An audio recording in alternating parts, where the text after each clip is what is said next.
Növbəti hədis yenə Əbu Hüreyrədən gəlir. Allah Resulü buyurur ki, sallallahu aleyhi və səlləm, kim bizə silah qaldırarsa bizdən deyildir və kim bizi aldadarsa, qış eləyərsə bizə qarşı o da bizlərdən deyildir. Hədisi Müslim rivayət edir.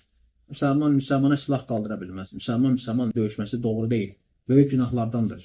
Müsəlmanı vurmaq, söymək, təhqir etmək, ona silah qaldırmaq, hələ onu silahla öldürmək və s. Geri qardaşım, bunlar böyük günahlardandır. Həmsə aldatmaq, xəyanət eləmək, müsəlmana qarşı qış eləmək, yalan danışmaq, qardaş, böyük günahlardır. Müsəlmanı aldadar mı, qardaş? Müsəlman o kəsdir ki, onun dilindən və əlindən digər müsəlmanlar salamatlar. Bu həqiqi müsəlmandır. Yoxsa elə müsəlmanlar Allah qorusun. Nə dilindən salamatlıq, qardaşım, nə əlindən. Qiyamət ki, bu qədər haqlarla gəlib neyəcək, qardaş? Söymədiyi, döymədiyi, haqqına girmə adam qalmır. Özü hesab edir ki, bu qədər salih əməllərin var. Hamısı hədiyyə elədin, qardaş, səndə qalmayacaq. Haqsızlıq belədir, vallahi. Əməlləri puç eləyir. Əməlləri təkcə şirk, küfür, bidət puç eləmir ki, qardaşım. Günahlar da puç eləyir. Necə puç eləyir? Sənə yox, başqasına qismət olur. Puç oldu yoxsa yox. Puç olmaqdır da, qardaş. Səndə qalmadı da.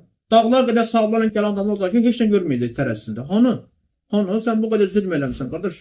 Onu söymüşsən, bunu söymüşsən, öbürsünü vurmuşsan, bunu təhqir eləmişsən, birinə silah qaldırmışsan, birini allatmışsan, birinin qeybətini eləmişsən, öbürsünü nəmmamlıq ara vurmuşsan və s. Billah, haqlara bax nə qədərdir. Borc alıb qaçmışsan, allatmışsan, ona zülm, buna zülm, qardaş. Gəlir qiyamət ki, sevincək, fərəhlə, dağlar boyda savablar gedir, bir də görüş azar-azar gedir, heç də qalmır. Hanı? Getdi məzlumlara.